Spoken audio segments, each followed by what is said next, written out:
ಉತ್ತರ ಕರ್ನಾಟಕದ ಹೆಮ್ಮೆಯ ರೈತ ಧ್ವನಿ ಟಿವಿ ಚಾನೆಲ್, ಬೆವರಿಗೊಂದು ಭರವಸೆ. ರೈತ ಧ್ವನಿ ನ್ಯೂಸ್ಗೆ ಸ್ವಾಗತ.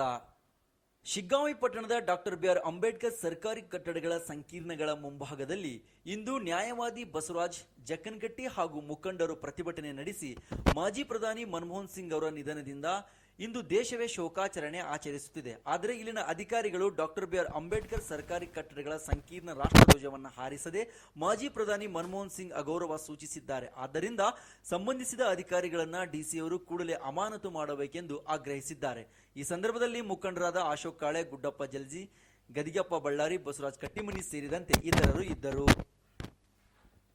ಭಾರತ ರತ್ನ, ಭಾರತ ಪ್ರಧಾನಮಂತ್ರಿ ಆದಂಥ, ಆರ್ಥಿಕ ತಜ್ಞನಾದಂಥ ಮನಮೋಹನ್ ಸಿಂಗ್ ಅವರು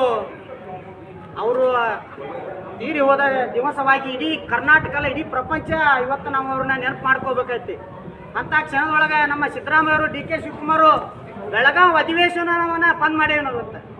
ಇವತ್ತು ಗಾಂಧಿ ಭಾರತ ನಡಿಯೊಳಗೆ ಬೆಳಗಾವಿ ಅಧಿವೇಶನ ಬಂದ್ ಮಾಡಿ ನಮ್ಮ ಸವಣೂರು ಶಿಗ್ಗಾಂವ್ ತಾಲೂಕು ಪ್ರತಿಯೊಂದು ಗ್ರಾಮ ಪಂಚಾಯಿತಿಯಲ್ಲಿ ಶ್ರದ್ಧಾಂಜಲಿ ಅಂತೇಳಿ ನಮ್ಮ ಭಾರತದ ದೇಶದ ಧ್ವಜವನ್ನು ಅರ್ಧಕ್ಕೆ ನಾವು ಇಳಿಸಿದ್ದೇವೆ.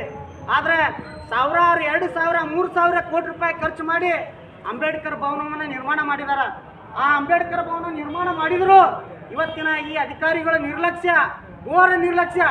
ನಮ್ಮ ಶಾಸಕರು ಸಹ ಬರ್ತಾರಂದ್ರೆ ಅವರಿಗೆ ಯಾವುದೇ ರೀತಿ ಶ್ರದ್ಧಾಂಜಲಿ ಕಾರ್ಯಕ್ರಮ ಮಾಡಿಲ್ಲ.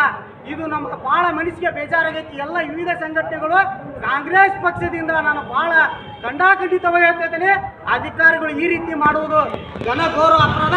ಈ ಏನು ಅಧಿಕಾರಿಗಳ ಇದ್ರಾಗ ಅದಾರಲ್ಲ ಅವ್ರೆಲ್ಲರನ್ನ ಸಸ್ಪೆಂಡ್ ಮಾಡಿಸ್ಬೇಕು ಅಂತೇಳಿ ಈ ಸಂದರ್ಭದೊಳಗೆ ಅಮಾನತು ಮಾಡಿದ್ರು ಅವ್ರಿಗೆ ಬರಂಗಿಲ್ಲ ಅಂತೇಳಿ ನನ್ನ 2 ಮಾತನ್ನು ನಾವೆಲ್ಲರೂ ನಮ್ಗೆ ಚರ್ಚೆ ಮಾಡಿದ್ವಿ. ನಮ್ಗೆ ಭಾಳ ಬೇಜಾರಾಗ್ತದೆ ಈ ಮೇಲಿನ ಸಂಗತಿಯನ್ನು.